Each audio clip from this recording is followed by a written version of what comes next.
Hello दोस्तों, Khan education centre में आपका स्वागत है। आज हम लोग पढ़ेंगे रेलवे से संबंधित इंपॉर्टेंट जीके जो आपका एग्जाम के लिए बहुत इंपॉर्टेंट रहने वाला है। तो वीडियो पे बने रहिएगा और सीधे क्वेश्चन देखिएगा, आपको समझ में आएगा कि हाँ इस टाइप का क्वेश्चन आपके एग्जाम के लिए कितना जरूरी रहने वाला है।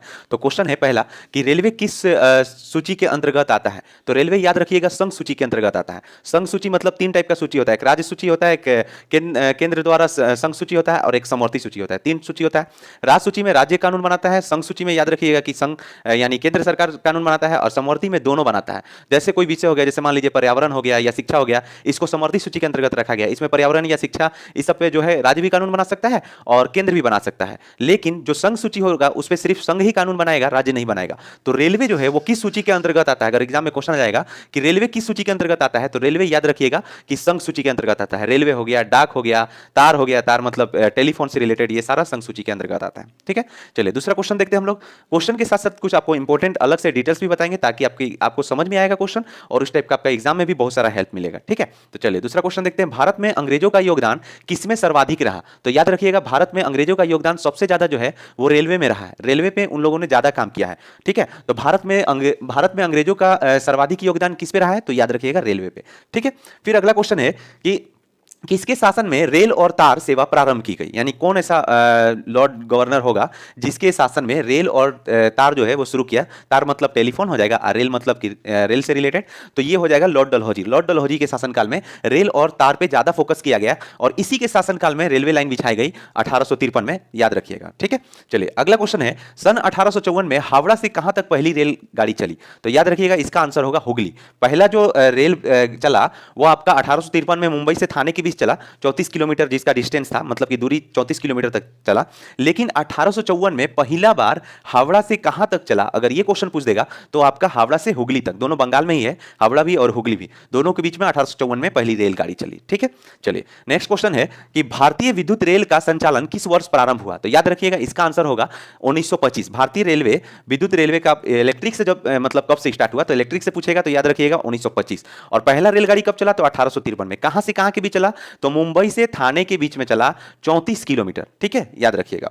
चलिए अगला क्वेश्चन है, रेलवे को सबसे अधिक के भाड़ा किससे प्राप्त होता है। तो याद रखिएगा इसका आंसर होगा माल ढुलाई से प्राप्त होता है। माल ढुलाई से सबसे ज्यादा आपका भाड़ा प्राप्त होता है रेलवे को, किराया से प्राप्त नहीं होता है। जितना भी सामान इधर से उधर जाता है रेलगाड़ी से, उससे उसको सबसे ज्यादा प्रॉफिट होता है। ठीक है, अगला क्वेश्चन है, वर्तमान में भारतीय रेल जोनों की संख्या कितनी है। तो इसका आंसर होगा 19। भारतीय रेलवे जोन की संख्या पहले 17 था, इधर वर्तमान में 2 को बना है, तो आपका टोटल 19 हो जाएगा। वर्तमान में भारतीय रेलवे जोन की संख्या कितनी है, तो आपका हो जाएगा 19। ठीक है, याद रखिएगा 19 हो जाएगा।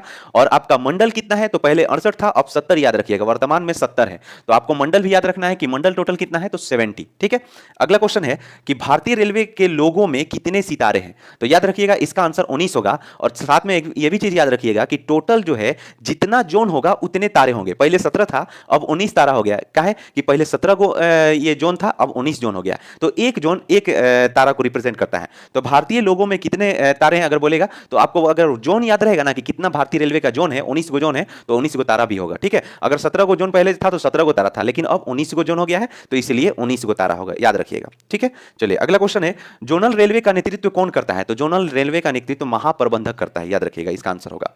फिर है, भारतीय रेलवे नेटवर्क पर लगभग कितने स्टेशन है। तो भारतीय रेलवे नेटवर्क पर लगभग 7300 स्टेशन है, लेकिन लगभग जब बोलेगा तो 7000, 8000, 9000 ऐसे ऑप्शन देता है, तो आप 7000 टिक करिएगा। लेकिन अगर 7300, 200 इस टाइप का दे दिया, क्योंकि दिन पे दिन एग्जाम टफ होते जा रहा है, तो पूरा एक्चुअल में याद रखिएगा 7349 के आसपास है, तो 7300 लगभग आप याद रखिएगा। ठीक है, इसके साथ ट्रेन कितना चलता है, तो 1,13,000 के समथिंग ट्रेन चलता है टोटल। भारत में टोटल ट्रेन 1,13,169 के आसपास चलता है। और आपका टोटल जो पैसेंजर है, यानी कि उस पर कितने सवारी हमेशा बैठे रहते हैं, तो 3 करोड़ के आसपास। ऑस्ट्रेलिया के जनसंख्या के लगभग यानी कि 3 करोड़ के आसपास भारतीय रेल पर हमेशा रेलगाड़ी पर आदमी बैठा ही रहता है। 3 करोड़ बहुत मायने रखता है। 30 मिलियन याद रखिएगा या 3 करोड़। ठीक है, चलिए अगला क्वेश्चन देखते हैं। ये क्वेश्चन आ सकता है एग्जाम में कि कितने करोड़ लोग हमेशा ट्रेन पे बैठे रहते हैं पर डे, डे नाइट एकदम पर डे।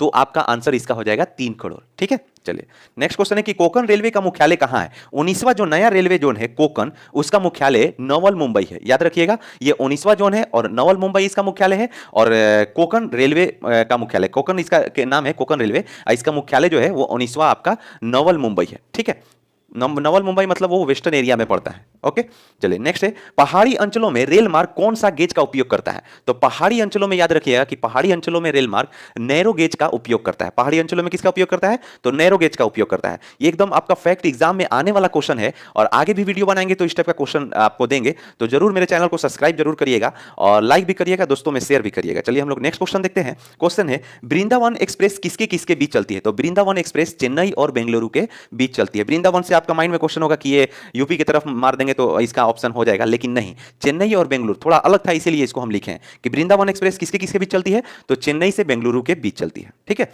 चलिए नेक्स्ट क्वेश्चन है, अगस्त क्रांति एक्सप्रेस किसके किसके बीच चलती है? ये अगस्त क्रांति जो है वो क्रांतिकारी जो आंदोलन है, भारत छोड़ो आंदोलन 1942 में जो 8 अगस्त को हुआ था, तो वो 8 अगस्त वाला डेट के याद में, अगस्त का जो डेट था उस डेट और उस दिन के याद में आपका एक ट्रेन चलता है अगस्त क्रांति राजधानी एक्सप्रेस। ये आपका दिल्ली से मुंबई तक चलता है। अगस्त क्रांति मुंबई का जो मैदान है उसको बोलते हैं, जो आपका पहले ग्वालियर टैंक के नाम से जाना जाता था, ग्वालियर टैंक का जो नाम था उसको हम लोग बदल के अगस्त क्रांति कर दिए हैं। तो अगस्त क्रांति के नाम पर एक ट्रेन चलता है। तो याद रखिएगा, क्योंकि हम लोग रेलवे का जीके पढ़ रहे हैं, तो रेलवे से रिलेटेड जितना भी जीके होगा जो एग्जाम में आने वाला है और जो हम लोग नहीं जानते हैं, तो उस टाइप का जीके हम लोग पढ़ रहे हैं। ठीक है, तो अगस्त क्रांति एक्सप्रेस किसके किसके बीच चलता है? तो दिल्ली और मुंबई के बीच चलता है। किसके याद में चलता है? तो भारत छोड़ो आंदोलन 1942 में जो हुआ था, अगस्त में हुआ था, इसलिए उसके नाम पर चलता है। उससे रिलेटेड एक मैदान भी है मुंबई में, ग्वालियर टैंक, जहां पे ये आंदोलन का पहल भूमिका तैयार किया गया, मीटिंग हुआ था। तो उस मैदान के नाम पर कहिए या फिर उस आंदोलन के नाम पर कहिए, आपको समझ में आ गया होगा कि अगस्त क्रांति एक्सप्रेस का मतलब क्या हुआ। ठीक है, तो ये कहां से कहां तक चलता है?